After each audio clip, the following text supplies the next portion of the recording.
Regresamos aquí a Cambios. Estamos platicando con Eduardo Bojorquez, director de Transparencia Mexicana. Mi estimado Eduardo, hablábamos del tema de la denuncia, lo complejo que resulta el tema de la denuncia, pero quisiera exponer unas cifras que te compartí para realizar precisamente esta charla. Cifras preocupantes entre 2018 y 2024, y este es un ejercicio que hicimos vía transparencia a todas las fiscalías anticorrupción, porque como parte de este sistema nacional anticorrupción, pues obviamente están los comités de participación ciudadana, están las fiscalías anticorrupción, están las auditorías de los estados, etcétera, etcétera. Es todo un entramado que hay ahí. Pero hay un componente fundamental en el combate a la corrupción ya como delito, que es el tema de las fiscalías. Le preguntamos a las fiscalías anticorrupción de todos los estados de la República cuántas carpetas de investigación por temas de corrupción habían iniciado, y nos encontramos con que habían iniciado en el sexenio pasado, 2018-2024, más de 69,000 carpetas de investigación. Y dices, bueno, pues ahí están, ¿no? Ahí denuncia, ¿no? Ahí están las carpetas, 69,000 carpetas. Pero luego a la hora de preguntarles, por ejemplo, en el tema de las órdenes de aprehensión, pues estas caen estrepitosamente a 600 en números redondos. Y luego si nos vamos a las vinculaciones a proceso, porque no nada más es, oye, pues ya giré la orden de aprehensión, no, ahora tengo que ir por el presunto, ¿no? Detienen al presunto, entonces cuando hay una vinculación a proceso también es porque hay un presunto detenido, y entonces hay una vinculación a proceso, bueno, muchas veces no los detienen, pero hay una vinculación a proceso, y ahí baja a 500. Y luego si vamos al tema de sentencias, de 69,000 carpetas, hay 200 sentencias por temas de corrupción a nivel nacional. ¿Qué nos dice esto, mi estimado Eduardo? Mira, yo primero reconozco el enorme trabajo que hicieron, porque Gracias. No es nada sencillo conseguir esta información, sistematizarla y procesarla. Es un trabajo de meses, y te lo tengo que decir, Miguel Ángel, de veras, creo que es un trabajo que va a ser objeto de buen análisis y muchas conversaciones, ¿no? Creo que lo que confirma primero era ¿por qué se impulsó un sistema nacional anticorrupción? Sé que eso resulta paradójico, porque estamos hablando del presente para algo del pasado, ¿no? Y justo esa es la razón por la cual la sociedad civil, el empresariado, impulsó un sistema, porque lo que acabas de mostrar es cómo se ve sistémicamente un problema, ¿no? La clase política, históricamente, estaba acostumbrada a decir, ya abrimos una carpeta de investigación, ¿no? Tú te acordarás, porque más o menos somos contemporáneos, era muy frecuente, ¿no? Que ya se inició una carpeta de investigación.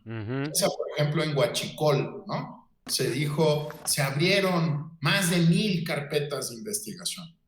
Y hasta hace algunos años eso dejaba más o menos satisfecha la opinión pública. Ah, no, pues ya están investigando, ¿no? Ya hay alguien que está a cargo. Lo que tú estás mostrando con estos datos es que lo que importa es el resultado final de esa investigación, no la carpeta que se abre, porque abrir carpetas de investigación en algún sentido es como abrir carpetas en Windows, ¿no? Sí.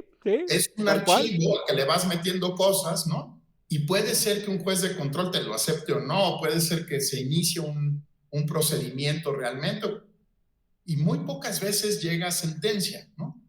Puedes decir y pueden argumentar las fiscalías que es por falta de recursos, pueden argumentar que tiene que ver con capacidades de investigación que a lo mejor no han desarrollado. Las razones pueden ser múltiples, Miguel Ángel, pero lo que creo que muestra es el resultado neto de la investigación en esta materia. O sea, ¿en qué terminan todas esas carpetas? En lo que acabas de decir, en un puñado de sentencias. Incluso me atrevo a preguntarte, ¿no? ¿Son sentencias en firme o todavía las puede revisar la Corte, ¿no? Porque algunas de estas sentencias todavía podrían llegar, ¿no? Aún por vía de amparo a ser revocadas por una instancia superior, si es que no es el caso, pero ve qué interesante, esto es lo que producen el conjunto del sistema de procuración de justicia en anticorrupción, y es muy importante verlo así y no irnos con la finta, incluso de las detenciones. Claro.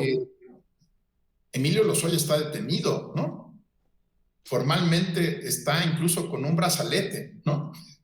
Así Pero es. eso no significa no hay sentencia. que haya sido sentenciado a nada, ¿no? Bueno, y no nos referiramos a casos escandalosos como en su momento fue el Bester Gordillo, ¿no? Que también estuvo detenida, pero nunca hubo una sentencia. Estuvo el caso en su momento del ex líder petrolero Carlos Romero de Champs, que fue evidente, publicado por medios, es más, no nada más nacionales del mundo, con una riqueza inexplicable realmente, y que esos grandes casos nunca llegaron a nada. Es más, este de Odebrecht no ha llegado a nada todavía. No hay una sentencia firme para nadie en casos tan escandalosos como este. Ya no digas devolverle al pueblo lo robado. No, bueno, esa es otra cosa. No, digo que sería lo que seguiría, ¿no? O sea, te sentencio y todavía voy a recuperar los activos que desviaste, ¿verdad? Porque ese dinero, si no te salió muy barata la sentencia, ¿no? Claro. Te pasaste 3 años detenido con un brazalete electrónico y luego sales y te quedas con 3,000 millones de pesos, ¿no? Así es. Ahora, fíjate que ahí hay un tema bien interesante, porque en este análisis que hicimos, solamente 2 entidades federativas nos reportaron recuperación de recursos. Fue el estado de Jalisco, que reportó una recuperación de aproximadamente 6 millones de pesos, que la verdad se me hace irrisorio.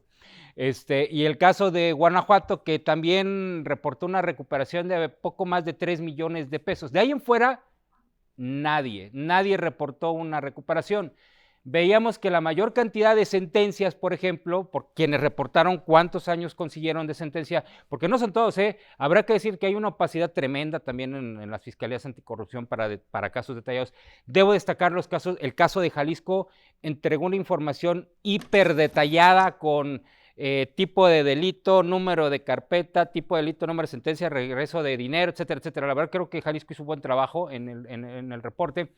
Pero en este panorama general veíamos, por ejemplo, sentencias no mayores de 4 años, y al no ser la corrupción un delito grave, ¿no? Según tengo entendido, pues nadie está en la cárcel propiamente. O sea, tú estás en libertad condicional, si bien nos va.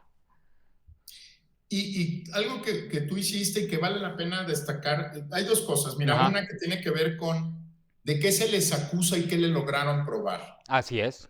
Creo que ese es un tema bien interesante de lo que estás analizando. Pero el otro, no me quiero dejar de detener en algo que acabas de señalar, que como estrategia de gobierno, muchos gobiernos prefieren que los acusen de opacos.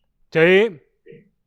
Antes de mostrar cuáles son sus capacidades reales, que es el tema que tocas de Jalisco o de Guanajuato, ¿no? Que por lo menos hay un esfuerzo de responder, ¿no? Más detallado, más completo. Fíjate que como país hemos castigado menos la opacidad y nos terminamos concentrando en aquello sobre lo que tenemos información. Entonces ya nos tomaron la medida, Miguel Ángel, ¿no? Sí. Y dicen, no, mira, de que me evalúen a que me acusen de opaco, pues como opacos son tantos, mejor no te respondo. Creo que como sociedad tenemos que empezar a decir, oye, ¿qué es ¿dónde hay más riesgo? Donde no responden. No estoy diciendo que sea positivo o extraordinario lo que están haciendo. Pues para allá vamos con la desaparición de los órganos autónomos, ¿no? Bueno, pero porque como sociedad no medimos bien el riesgo, Miguel Ángel, ¿no? Es decir, mayor riesgo es donde no te informan. Mira, en contrataciones es muy frecuente. Si no te pueden decir qué contratos hay y cuáles son públicos, ahí el riesgo es mayor, ¿no? No es un problema de opacidad, es un problema de riesgo real, tangible, porque si no tienes información para poder indagar, nos quedamos con la nota de son opacos, permíteme la expresión periodística. Claro, y como que la desdeñamos, ¿no? El tema de que son opacos, pues es lo más grave, de hecho, porque seguramente hay un cáncer y no sabemos que está ahí, ¿no? Me encanta la metáfora que estás usando porque lo describe muy bien. Ahora, digo, y lo voy a decir porque son los estados donde encontramos estos resultados. Por ejemplo, Oaxaca y Veracruz, hoy gobernados por el partido que ya todo el mundo sabemos, fueron los que remitieron, por ejemplo, a informes que habría que meterse a cada informe, o sea, ahí sí. Pero, por ejemplo, estados como Hidalgo, otro estado también gobernado por la 4T, pues ese de plano no mandó absolutamente nada, no respondió en ningún momento a la requisición hecha por este medio. Y yo quisiera entrar a un asunto, mi querido Eduardo, que creo que es fundamental.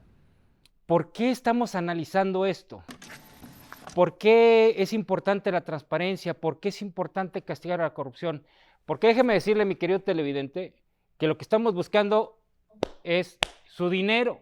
Su dinero es el que está invertido en estos temas de corrupción. No invertido, es el que se dispendia en temas de corrupción.